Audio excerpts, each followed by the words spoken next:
Shalom à toutes et à tous. La paracha de la semaine, paracha Béchalach, nous présente quelques récits après la première Pâque, la première fête de Pessah, qui va marquer de façon définitive la sortie du pays d'Égypte.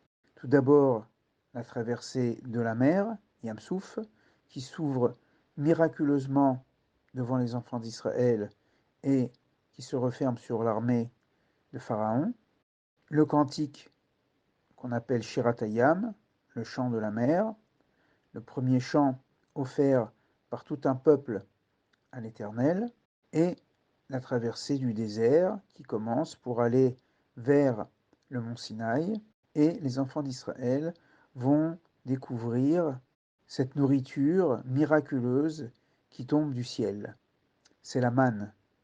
Elle tombe tous les jours, selon la capacité mendicatoire de chaque membre du peuple d'Israël, mais qui tombe en double ration le vendredi, puisque Dieu respecte Shabbat et n'envoie pas de nourriture ce jour-là. C'est l'origine d'ailleurs des 2 pains que nous mettons à la table de Shabbat en souvenir des doubles rations de manne. Et puis à la fin, on nous raconte que un peuple descendant d'Ésaü, le peuple d'Amalek, va attaquer Israël, et là, il n'y a aucun miracle. Moïse monte sur la montagne, doit se tenir avec des efforts physiques difficiles au sommet de cette montagne, il doit tenir les mains en l'air, il est tellement fatigué que Aaron et Hour vont ensuite monter pour soutenir ses bras, et pendant ce temps-là, sans aucun miracle, Josué, comme premier général de l'armée d'Israël, va combattre contre Amalek, et un combat qui va durer toute la journée, qui à la fin va repousser Amalek, et c'est la première victoire d'Israël contre cet Amalek qui représente l'anti-Israël dans l'histoire. Quelles leçons pouvons-nous tirer? Quelques-unes. D'abord, le miracle de la mer.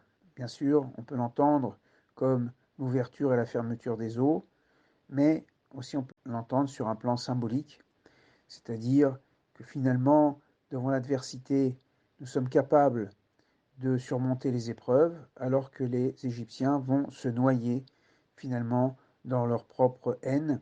Là où ils avaient jeté les bébés, eh bien eux-mêmes sont noyés.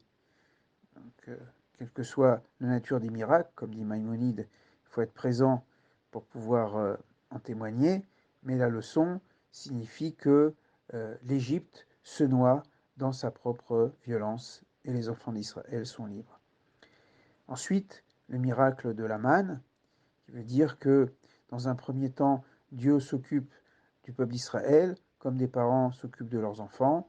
Et c'est vrai que lorsque les enfants rentrent à la maison et qu'ils ont goûté, c'est un petit peu la manne du ciel, en tout cas la manne de papa et maman, jusqu'au moment où, lorsqu'ils rentreront dans le pays d'Israël, eh bien là, il n'y aura plus de miracle, mais le peuple devra travailler la terre pour manger le pain à la sueur de son travail, de ses narines, comme dit le texte.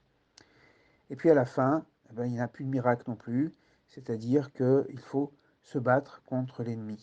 Autrement dit, les miracles de Dieu ne se font qu'au début de l'histoire d'Israël, lorsque Israël est encore qu'un enfant, mais une fois qu'Israël a grandi, à ce moment-là, il doit être capable de se défendre, d'assumer pleinement son identité devant Dieu et devant les hommes. Et c'est une leçon pour toutes nos générations, surtout après le XXe siècle, la Shoah, le pogrom du 7 octobre, combien nous devons compter les uns sur les autres, sur Israël, bien sûr, mais aussi sur une communauté forte et unie dans toutes ses différences, parce que c'est ce qui nous donnera notre victoire. Am Israël Chai, Shabbat Shalom.